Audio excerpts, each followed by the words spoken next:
Hi everyone. I'm going to call this set of videos that I'm going to do Project Hope, because I think that we need to instill in our children and in our students, we need to instill hope. We need to show them that, hey, you're going to be okay. Whatever happens, you're going to be okay. I guess here, I keep thinking about my own growing up. When I was growing up, the advantage of growing up very poor is that that poverty is something that is survivable. And we tend to look down on poor people. In fact, one time I made the mistake of telling the class I was presenting to that the school I was presenting at was poor. They were outraged. And I thought, why? There's nothing wrong with being poor. But we almost see it as a pejorative, which is really silly. Because being poor, everybody has different levels of stuff that they've accumulated. And being poor is not something to be ashamed of. It just means you have less. But the thing is, so growing up poor, at first I felt less. Okay, at first I felt less. But when you actually develop your own personality and your own character, when you fill your intellect, when you fill your moral character, it gets to the point where you don't actually look at all the stuff that other people have as being making that much of a difference, because people can have a lot of stuff but they still might be empty inside. And increasingly that's what I've been finding with society, that the way we've been going is very materialistic. We keep looking at these stupid celebrities that have all this stuff, and they've got feuds going on, and we're obsessed with that. Like, I'm not personally, but a lot of people are. When you put up good content, it gets ignored. But when you put up just a piece of nonsense, then people kind of flock to that.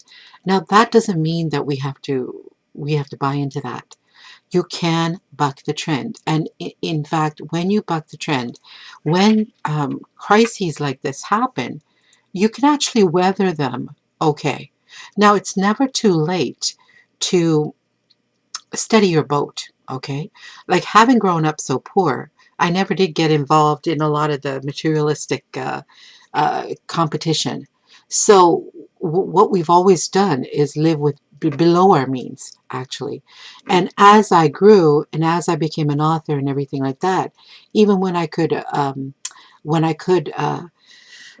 afford something, by that time I didn't really care if I had it or not. For me, when I was growing up, I would have done anything for Levi jeans, because Levi jeans would have meant that I was cool.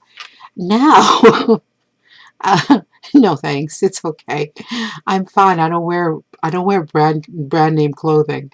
I wear what I like, and I wear what I think looks good on me.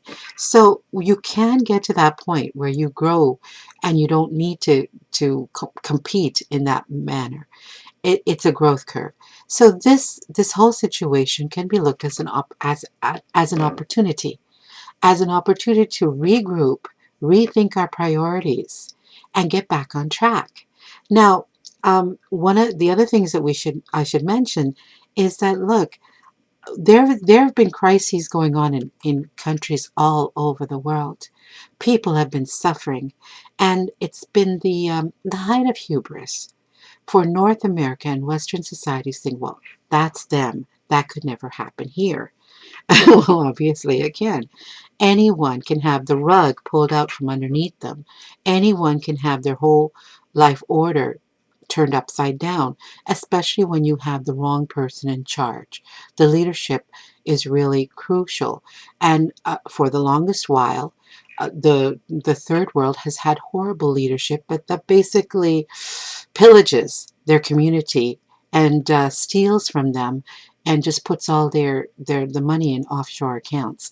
Now that that's happening in some of the first world countries, people are like shocked and amazed, when really it could have happened all along. It was just almost God's grace that it didn't. So how do you survive in this situation with hope?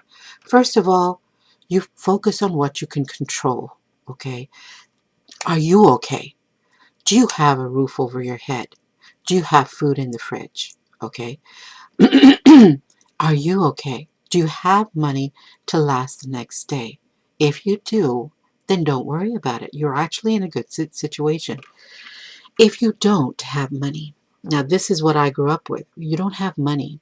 So what you need to do is you need to strip things bare and only focus on the priorities.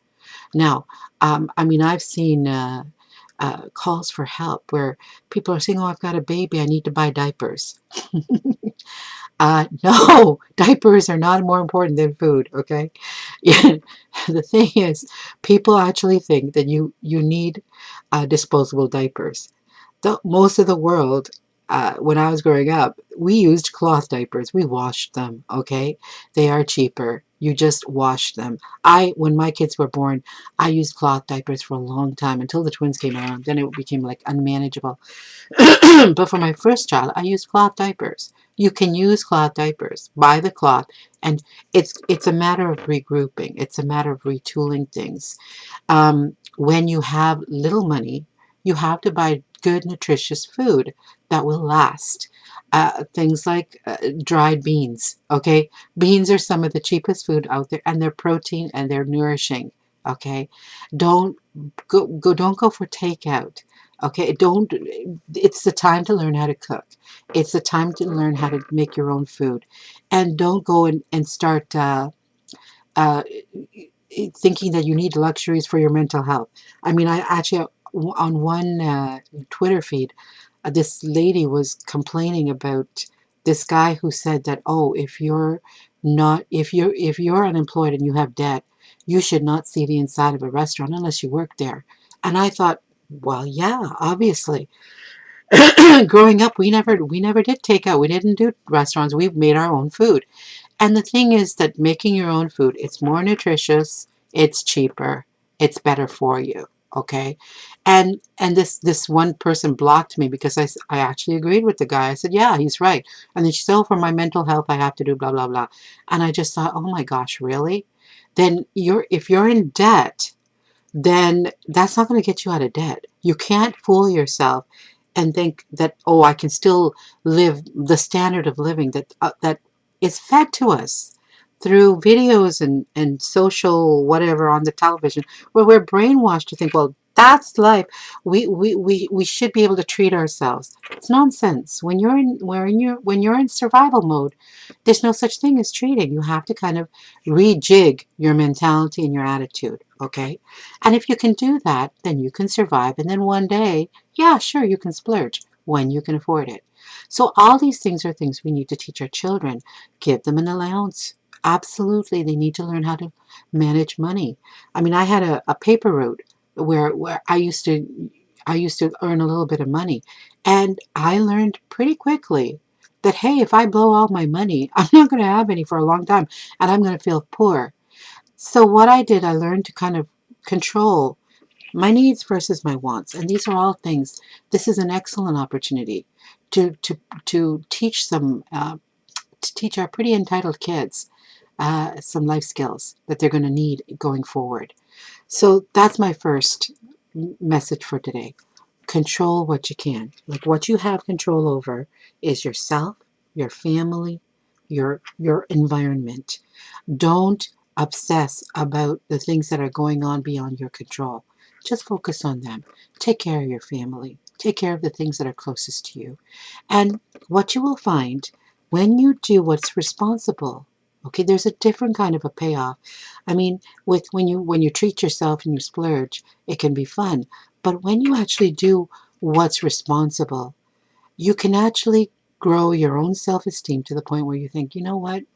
That was hard, but I managed and I did what was right, even though it didn't feel as much fun as doing what I wanted to do. So it grows a certain other kind of esteem, okay? So work on that. Work on your kids. Be in it together. Next time, I think I want to talk about persuasion, how to persuade people to give you what you want. Okay, it's a really good skill to have. Thank you for listening and keep up the hope. Oh, and don't forget to subscribe.